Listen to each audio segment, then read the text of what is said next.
Good afternoon, ladies and gentlemen, and welcome to Day 7 of the Toronto International Film Festival. We made it halfway there. My name is Jake Howell. I'm one of the Festival Programming Associates here at TIFF, and it is my pleasure to welcome you all to this very special screening of Human Capital, directed by Marc Meyers. To begin, we would like to acknowledge that this screening is taking place on the treaty territory of the Mississaugas of the Credit First Nation and the traditional territory of the Haudenosaunee, Anishinaabe, and the Huron-Wendat. We are grateful for the opportunity to work in this community.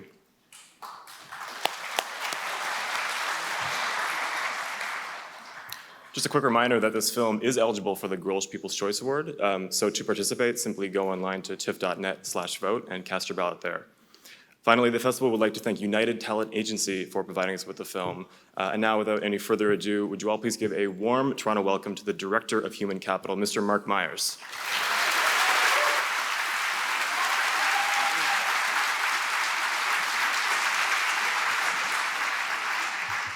Good afternoon. Thanks for coming.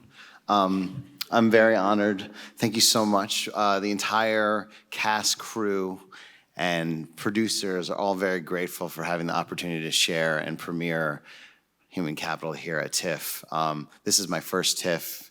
I do not take this opportunity lightly. This is a huge honor. So thank you very much.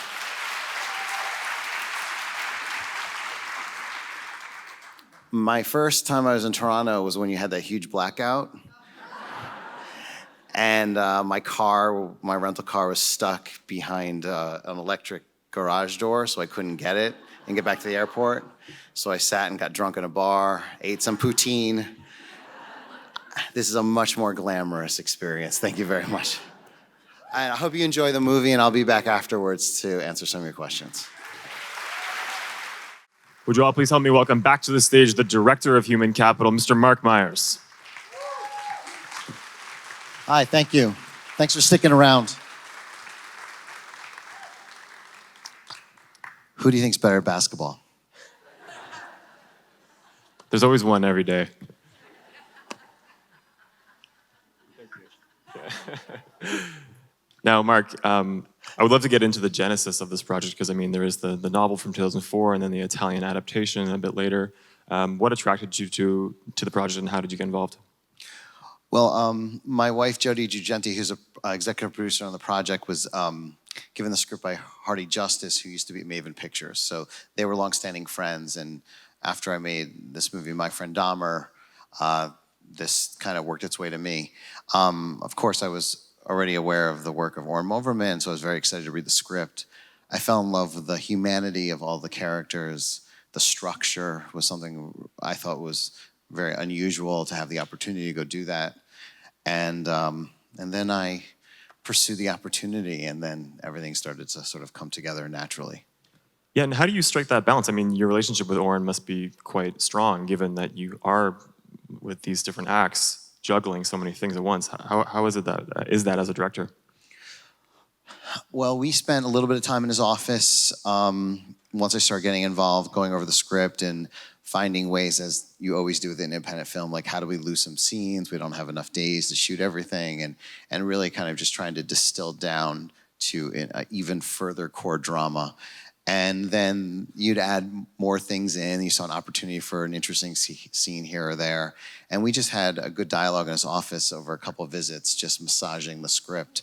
And he really didn't come around filming at all. But I would talk to him on the phone once in a while and always compliment him. I just, for whatever reason, for the first time in my career, because I've written everything before this film, I just found I don't know why, but I would call him up and be like, your dialogue is so delicious. Like, I just found the actors, knowing them as people, jumping into these roles and in these scenes and just loving the way they were finding nuance within these lines and making it their own, that really started showing the foibles and all of the nuance and the vulnerability of each of their characters. And so his words were a great guide for all of us.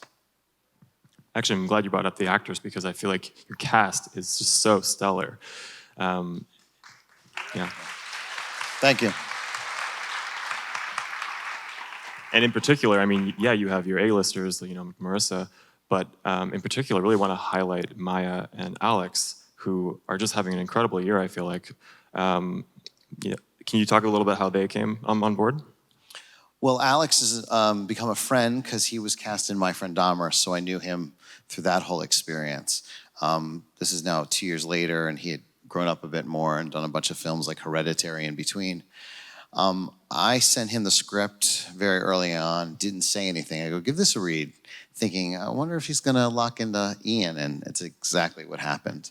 And then Liev and I met around the same time, and we both had a similar reaction to the Italian film and saw sort of I would say like a Willy Loman-esque approach to what we saw Drew could be interpreted as an expression of middle-class American real estate broker in a way that the Italian version is, just has its own Mediterranean flair, I suppose. And so we connected, and then we made sure we waited for him to finish filming Ray Donovan, and that kind of determined the shooting schedule. We also had to wait for him to host SNL. So once he finished SNL on a Saturday, we were filming on Monday with him. That's when production started. And Marissa and I started Skyping and having similar conversations about the role, and she was waiting. In the meantime, she went to Portugal and filmed that film with Ira Sachs, Frankie, and then came back. And Also playing at the festival? Also at the film festival, right. And then everyone else starts to sort of fall into place. Maya was filming Stranger Things, and we Skyped. First day I met her was actually when we filmed, on the first day of filming. We weren't sure 24 hours before if she was gonna be able to get finished with Stranger Things in time to arrive for being scheduled for day one of filming on this movie. So I'm glad that worked out, because as you can tell, I think she's gonna be around for a long time. Absolutely. Yeah.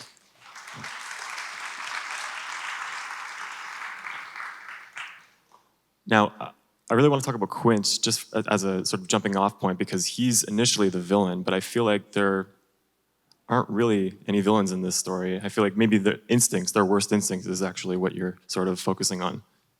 Yeah, I think we all have our own inner villains. I haven't yet made a movie where I think I've created a villain. I think life is full of enough conflict as is that we could all be good people and still screw up all the time and find enough problems just because we're just human beings. It's very hard to even get a couple people on a bus together, let alone try to figure out life circumstances.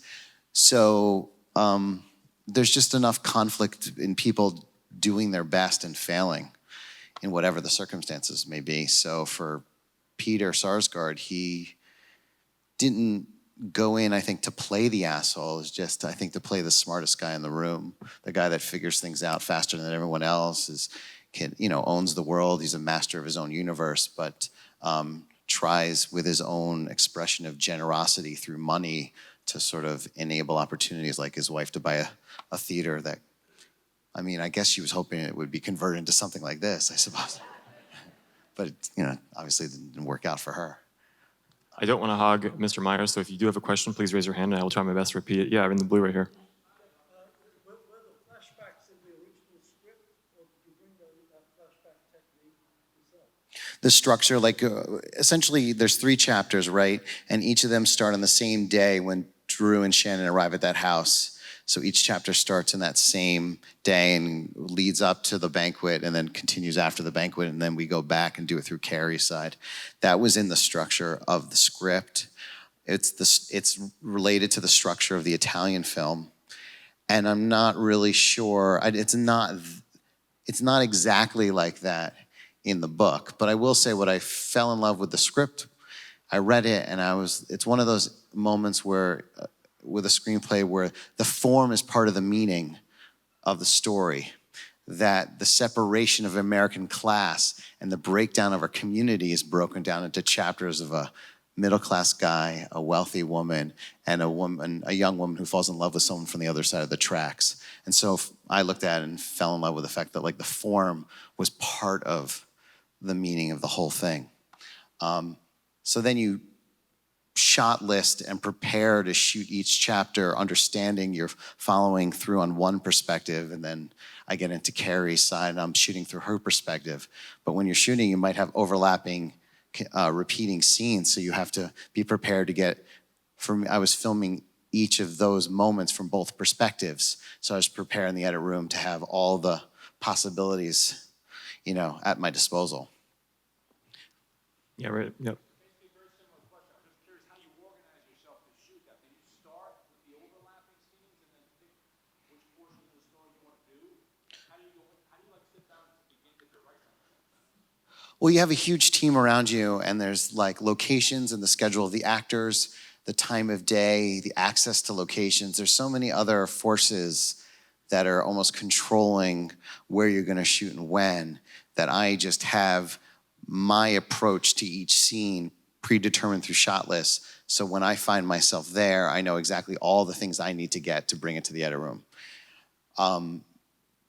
It's almost like Liev's schedule determined that he was at the top. Marissa Tomei wasn't available till after Thanksgiving, so we knew we were shooting for about a week and a half before she arrived. Things like that really more determine how I have to jump into the ocean every day and figure out what to do, but it's all in the preparation, really. Thank you very much. That means a lot. Thank you. Sounds like a few other people did too. That's nice. Yeah, right there. Peter Skarsgård apparently didn't go broke. He just got hurt real bad, I assume. Yes. What are we led to believe? What of the outcome of Peter Sarsgaard's character? What do you think we're led to believe? He met the ranch, but he didn't lose it all. Good thing about having a lot of money is that you can take a punch in the stomach and it's not going to take away your house at the same time.